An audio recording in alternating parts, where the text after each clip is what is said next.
Yes, it's Monday. And you know what that means? Well, actually, no, you don't. Because announcement time. That was meant to be a fanfare. It's not like great news. But basically, there's going to be a Patreon episode playing after I finish speaking now. And then the show's going to take a 3-week hiatus. Okay. And the reason for that is several personal reasons. And also, it ties in with me not needing to do work on the other two shows. And I could really do with just having that time at the moment. So that's why. So I do hope you enjoy the Patreon. We will be back on Monday, June the 24th, which is, I think it's 3 Mondays, is it? I have no idea. Oh, well, I think we missed 3 Mondays and we're back on the 4th.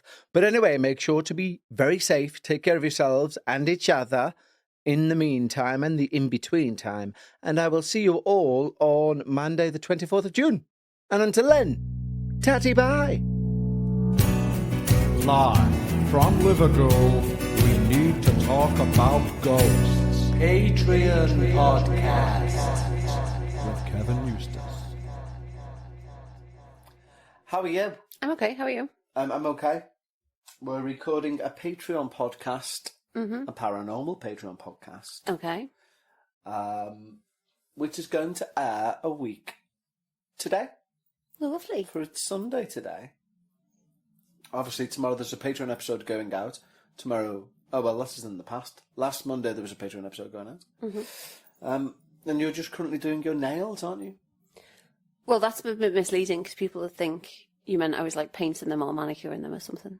Yeah, and what are you doing? Just strengthening them. Yeah, no, I've just oiled them. What do you use? A argan oil. Argan oil? Yeah. So I've got this like liquid oil thing, a Dr. Organic thing. So I just basically I get some tissue and put oil on them and leave it for as long as I can. Then do you wash it off? Yeah, well, I wipe it off and then Yeah. just the next time I wash my hands, I'll, wash them and keep it on. But, I try and wipe it off first to kind of keep anything I can on for as long as possible. Yeah. To strengthen them, it doesn't always make a difference because I've had really, really, really weak nails. And if I miss a week of I try and do it twice a week. And if I miss a week, like fully without doing it, like away or something, I really notice the difference. Really? Very weak nails, yeah. It's unfortunate. Do you drink much milk? Calcium? I do not drink much milk. I don't really like milk. Oh, that might be the issue. Yeah. Or something that could raise your calcium intake. I like what? Calcium tablets. I don't fancy that. I like cheese. Well, cheese is dairy, isn't it? But you've got a bit of a dairy intolerance, haven't you? We don't know what Not it is. really. I don't have a dairy intolerance, but I'd never just drink a glass of raw milk. You have a diary intolerance, don't you? You just can't keep a diary. I keep our diary. Not only do I keep my diary, I keep your diary. Yeah, but you don't keep a diary, do you? You don't like dear diary, today. No, but I do have a paper diary of like dates. Yeah. Well, that's more of a calendar, isn't it? No, it's a diary. A calendar's a thing on the wall. Okay, well, what's a diary then? What do you mean? I just told you. I'd say a diary is like, dear diary, today I went to the farm, there was 2 sheep, 1 cow, 3 pigs. Well, it says on the front of it, Diary 2024. Yeah, and then in brackets, with all my dates. Tell in. me all about your pigs and No, cows. it doesn't. It's just all the dates. Like, you'll say to me, what's in the diary? And I'll tell you. Talking about pigs and cows and stuff, it's in a very strange... No one was talking about pigs and cows. It's in a very strange interview. It was on a boxing channel. But a pig and a cow? No, well, yeah, almost. Lennox Lewis, the former heavyweight undisputed champion emeritus, if you will, was getting interviewed about Alexander Usyk versus Tyson Fury for the undisputed crown. And they were like, the reporter were asked the very obvious question, what's your thoughts on the fight? And he went, well, I see, well, he's American, but he's English, but he's American, really. He goes, well, I see them like 2 different animals, Usyk's like a bunny rabbit, and Tyson's like a giraffe. So, the bunny rabbit's going to be jumping around and the giraffe's going to have to try and reach down and get to him. And I was like, what a fucking weird analogy. Just say one's small and quick and one's lumbering and large. You absolute hypocrite. You love a terrible analogy. I am the king of terrible analogies. You are, yeah. In fact, I'd go as far as to say that, like a conquer. Oh, listen. Even when we're talking about a really simple scenario, and you'll be like, it's like, and I'm like, no, I don't need that. It's like, I understand completely. This Yeah. is a really simple scenario. Oh, we went to get a it. wrestling event last night, didn't we? Yeah. I really wanted to go because you'll recall, if you've been listening to the show long enough, that I used to take my nephew to this wrestling event when he was like old enough to be picked up and carried, and he's 18 now. And then they went out of business, but then they come back. So this was their debut show, and I was really excited. They were going to crown a new champion, but it was, although the wrestlers gave their best, there was no storylines. There was no reason to go back the next month. You know, there was not like somebody coming out to challenge or anything. It was just like an event. And also we got VIP tickets. Or should I say I got VIP tickets. So that we had front row seats. And when we turned up, the guy was like, I was like, there's no seats in the front row. And he's like, yeah, everyone's just sitting where they want. We haven't done this right. I'll just stick two on the end. And then we were like, no, you're all right. So we just sat a few seats back, didn't we? Yeah. You can. You're just annoyed with life at the minute. Yeah, no, it was all just a bit, they need help with it, don't they? It was a very amateur kind It of was a very thing, amateur. and they need some professional assistance, is my opinion. Yeah, definitely. Anyway, today, paranormal wise, what we're going to look at is from the last 14 times, there was a really good article about the haunted 1970s. And a guy called Tom Perrott, he kept a scrapbook of any sort of ghost story that he came across in the newspaper.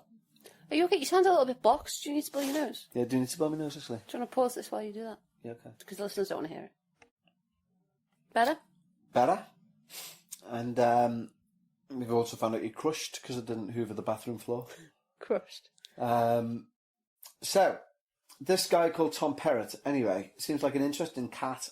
He basically, any article about ghosts he would clip and store in like little books and files.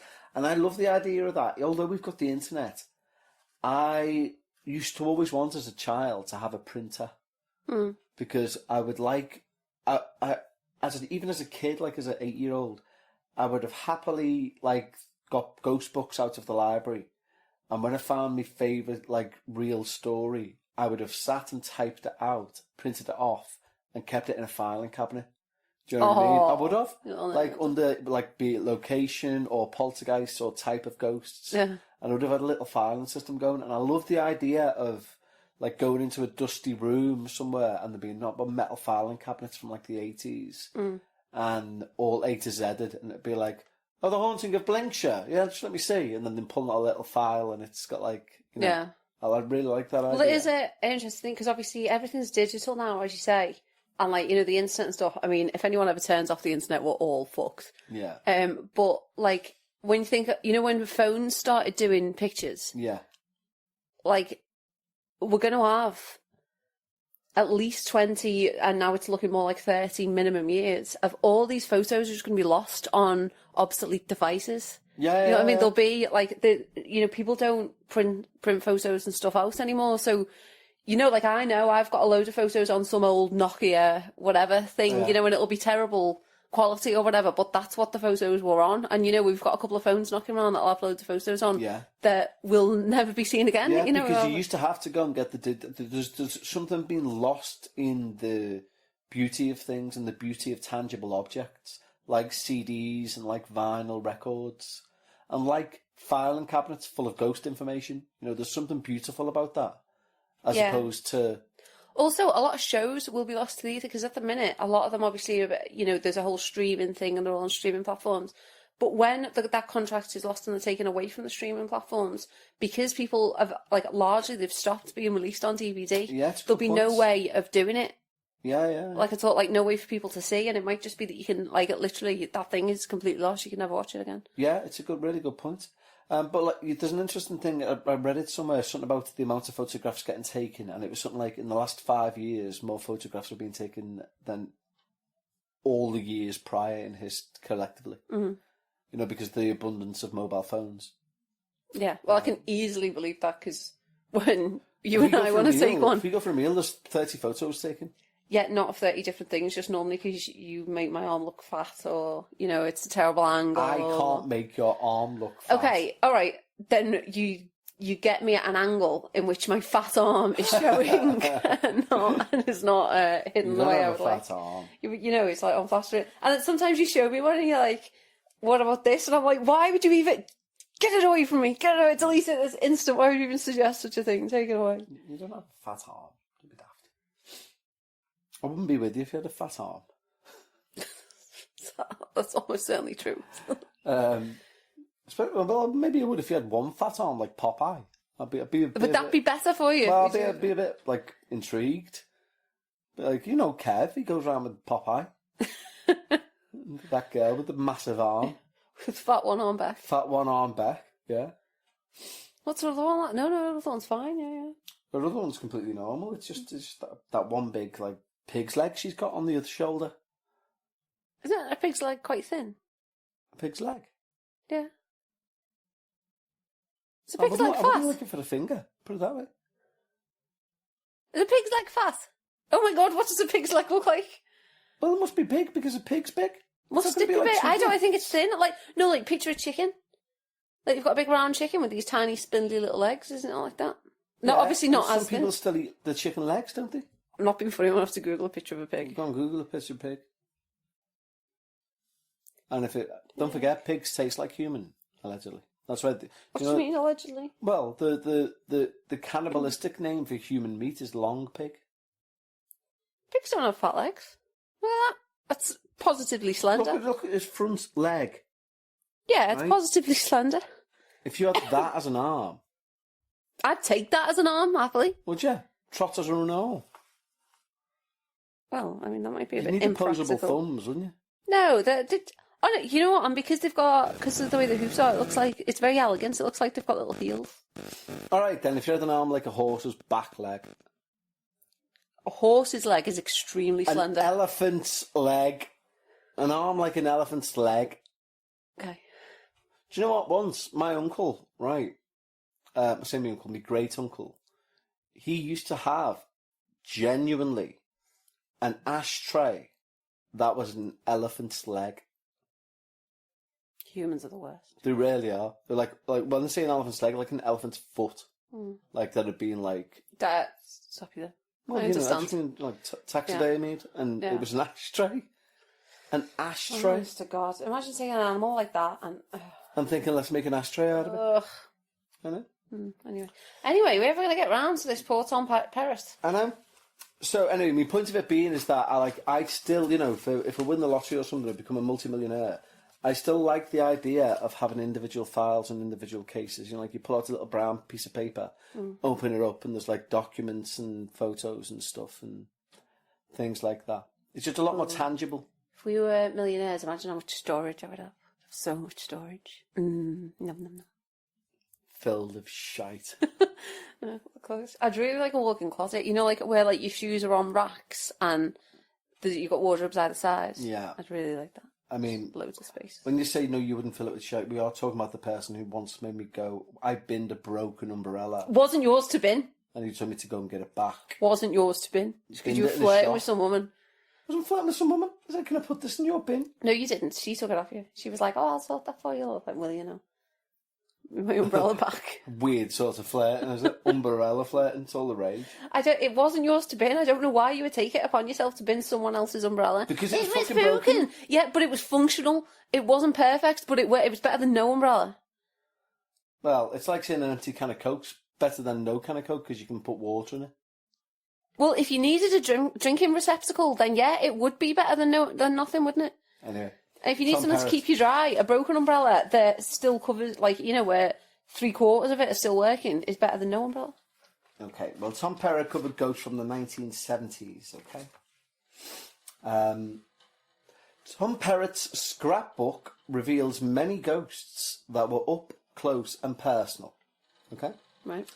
An article in Lancashire Evening Telegraph says, from the 1970s, warned people to watch out for ghosts of Foul Ridge, citing how Hopstone's cottage was afflicted by a monk with a gnarled and twisted face, who had startled the occupier, a man named Mr. X. Why didn't you say who wished to remain anonymous? Maybe his name was Mr. X, you don't know. Yeah, but Professor, and then he became Professor X, started a thing, while he was seated on the toilet in an outside lavatory. That would scare you. Yeah, well, you're in the right place.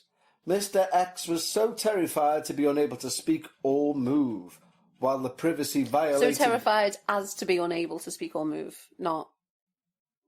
What did I say? So terrified to speak or move. Okay, right. Whilst the privacy-violating monk stared into his eyes for several minutes. Afterwards, the hapless occupier of the haunted privy rationalised this as a practical joke played by a lively local, until both he and his wife saw the same monk hovering close up and vanishing when within 3 feet of them. The wife became exceedingly nervous, fearing for their children. Why? They successfully applied for public housing. That's quite common back in the 70s and 80s. You're smiling at children, What? aren't you? No, I'm saying it. What a scam. Oh, we need public housing because the house is haunted and the kids are scared. You know what? Get in the bin. That was a large... that was used quite often amidst the 70s and 80s as an excuse. The house is haunted, you need to move us. That was arguably that was a reason put forward for the Enfield haunting as one of the excuses. They wanted to be moved. Mm. They had council housing but didn't like where they lived and wanted to be moved by the council. Get in the bin. If not seen, ghosts could be heard at diverse locations. One of the most unusual, and you'll look like this, one of the most unusual was aboard the historic Cutty Sark tea clipper moored permanently at Greenwich. You know the ship very well, don't you? You know what? I don't actually know the ship as well as you'd think. Because it Really? burned down just before I got there. Did it? Mm. She was opened to the public by Queen Elizabeth in 1957, and the ghost of a man murdered on board many years earlier stalks the decks. Night watchman Sidney Smith, a 62-year-old former merchant Navy seaman, told the South East London Mercury in 1970, "It was the queerest thing that's ever happened to me, and I've been in some queer situations." I think... Not something you'd say these days, is it? No. Mr. Smith said strange and baffling noises, such as bangs, footsteps and knocks, convinced him a burglar was aboard. So he called police, but their investigation found nothing. Later, the noises resumed. His story was backed by Captain David Reed of the Cutty Sark. Why has it got a captain if it's forever moored? Who says, "I've spent many a night on board myself," well, you will be in the captain, "and heard the banging. Sailors believe in ghosts, and they don't bother me at all, but I do have trouble keeping night watchmen." Oh. Over 30 years later, in 2008, the Cutty Sark suffered a devastating fire. There you go. Followed by a smaller second blaze in 2014. These have laid the ghosts, though more recent 21st century tales claim a phantom sailor appears on the rigging, scanning the horizon even, allegedly a mariner who died on board when the vessel was caught in a storm off Cape Horn. Mm. There's a picture of a headline here, picture of a newspaper rather, sorry, picture of a newspaper, and it says, the headline is "Ghost Grabbed Father," and then the sub-headline is "Unsolved Mystery at Contmanhey." It sounds to me like they have solved it. Sounds to me like you know exactly what happens, that a ghost has grabbed him. Well, do you want to carry on from where I left off? Which is the sub-headline Pulse over Britain. Do the Ouija School one, sounds quite interesting. Boring me a and bit. that goes to there. So it's this. You don't have to read that middle bit. I mean, you can, or you could just read that if you want. Okay, so this is from so this is a clip in from the 17th of March. Is that Paddy's Day, 17th of March? Yeah. This is it, yeah. St. Patrick's Day, 1970. Oh. And the headline was "Seance Boys Terrified by School's Ghosts." Oh. Seance Boys. Well, they're doing the wrong job then, aren't they? Yeah.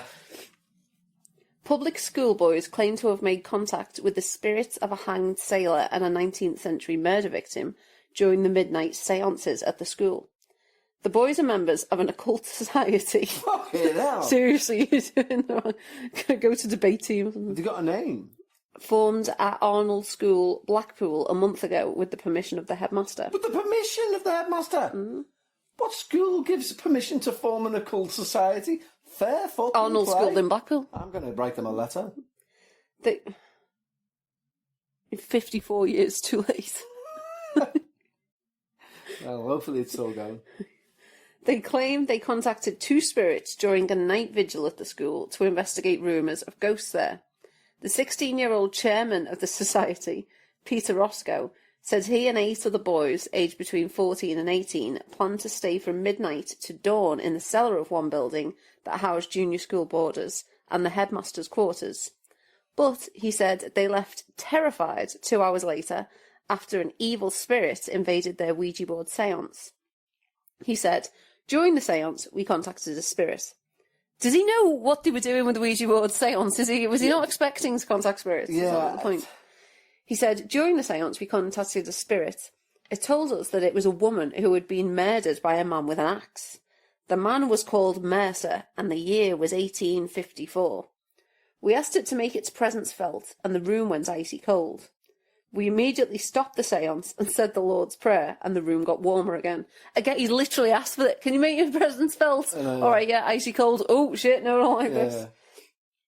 Roscoe said they again contacted the spirit of the woman. You wanted to quit while you were I hope she fucking possesses one of you. How are you not learning? And she told them an evil spirit was trying to impede her. At the same time, other boys had been holding a seance in an old classroom. Fucking hell! And Is this Hogwarts? And they too claimed to have contacted the spirit of a sailor who had been hanged. Peter said that many of the boys taking part had been sceptics before the seances. Why are they members of an occult society then? But had now changed their minds. Yeah, well, they're not that sceptical, are they? Yeah, if they're all doing it. He remarked, I have been studying the occult for 3 years and have used a Ouija board regularly, but this was the most terrifying experience I've ever had. Nevertheless, we hope to continue with our experiments. Oh my God! Says this guy who has never learned anything in his life. And he was 16. I've been studying the occult since 13. You know, Peter Roscoe, learn your lesson. I mean, you know, I'm slagging off someone that, you know, you can have an interest in it. I don't think he's been studying the occult since 13. That would seem a bit extreme. I know. I mean, good as well if you were, where's this fella's name? Murdered by a man with an axe. Oh, yeah, gutted if you were Mercer and these kids are suddenly saying, you murdered this woman with an axe. Yeah. No, I didn't. Wasn't me. Nope. Yeah.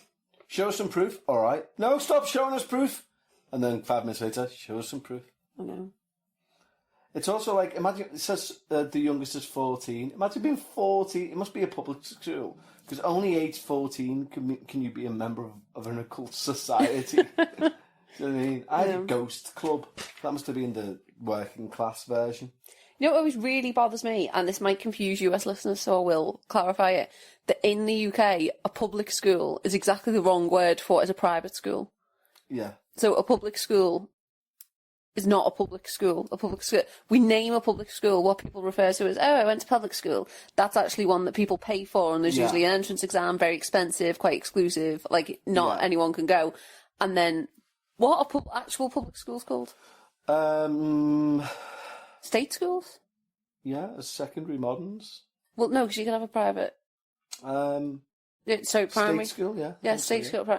Yeah, so they should just be called private schools because they are private. Yeah, so it's like obviously. kind of like a state housing, isn't it? Really, and so it's a council school, if you like. Yeah. Where's something fun like sidelines or headlines or something? The sidelines are normally at the front. But yeah, it's an interesting one, that, because in America, public school means school, doesn't it? Whereas here it means private, like... It confused me for years that I never really understood it. I mean, it's still a stupid name, but you know, someone would say, oh, public school, and I'd think, I don't understand, that's not, what they're talking about isn't public. Is that a giant penis I see there? What? What? There? Oh yeah, it is, yeah.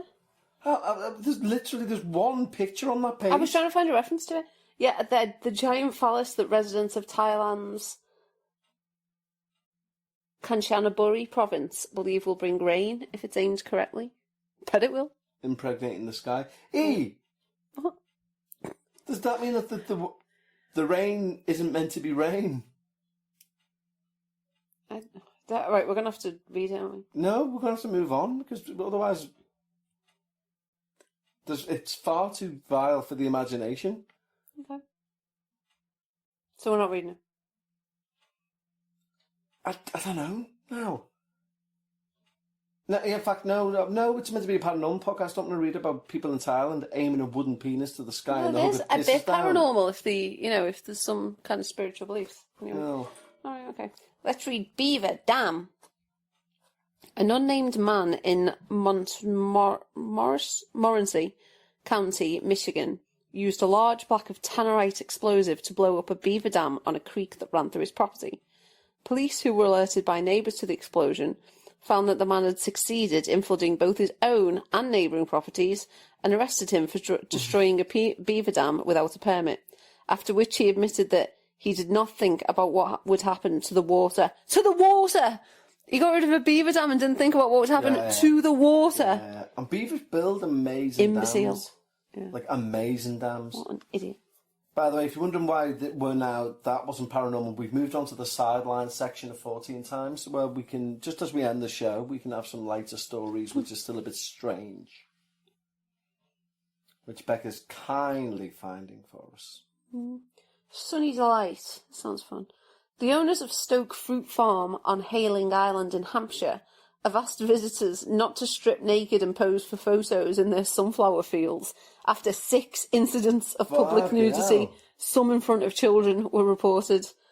Someone said it's a really happy and fun place, and that does give you that empowering feeling, but it's about people around and being respectful of that, said the owner.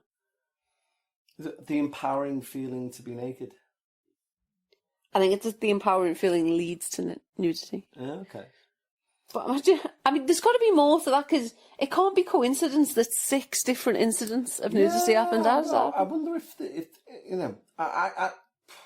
I'm not saying that there's some spiritual circle there that makes people get undressed, but I do think there are magical places on Earth. I sound like I'm doing a magical place, we're on our way there. Toys in a million under one roof. It's called sunflower seeds. Soon after bedtime, we'll take off our clothes, run through the sunflowers, and aim penis to sky, and hope it will rain. Anyway. Mm-hmm. Demon Driver. Yes.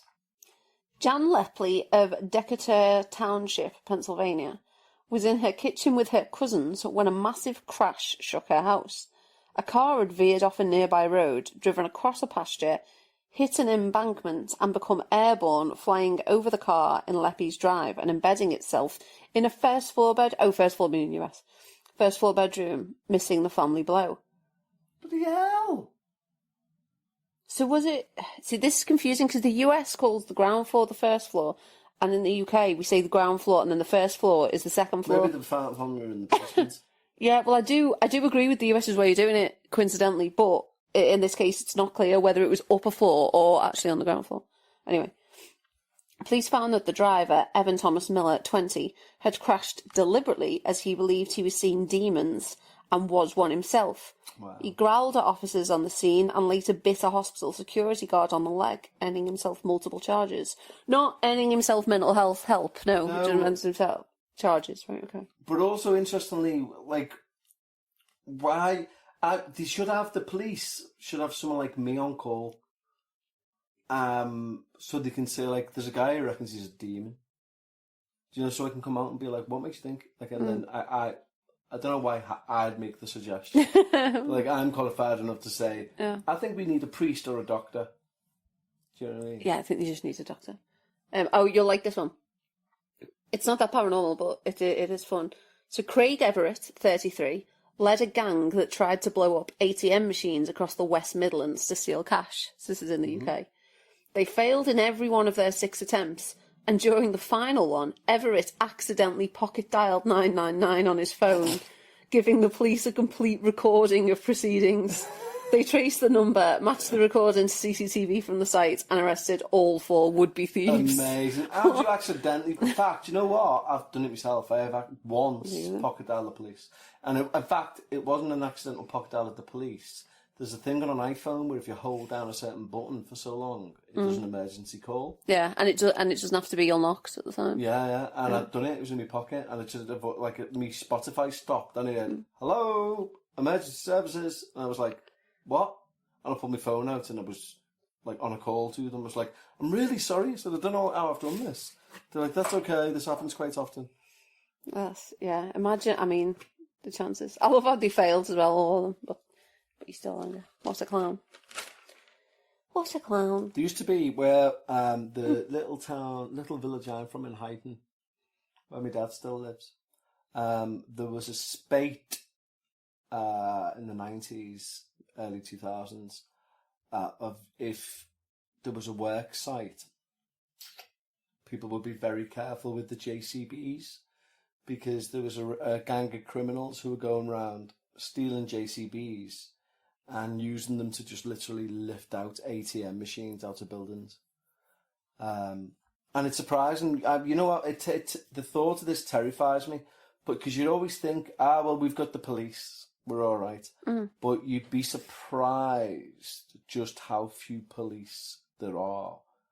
Just how, they're not there at the drop of a hat. Yeah, like you kind of think if you're like, there'll be like 4 minutes. Yeah, like we found out when we went to the police to hand something in, it was closed. Yeah, loads of police stations. Honestly, we went to all 4, didn't we? Went to 4 and they were all shut. Closed. Like, we have opening hours. It was like, No, what? I always thought if you were in trouble, you run to a police station. Yeah, exactly. Be a hammer in there on an empty door, and then just be attacked. But this is the thing: they were able to steal a JCB, drive it up a street, and a JCB is like a big truck with a big bucket on the front. Everyone knows what a JCB is because of the "I'm Luke, I'm 5, and my dad's Bruce Lee. He drives me round in his JCB." Was that a hit in the States? Was it? Yeah. Was it?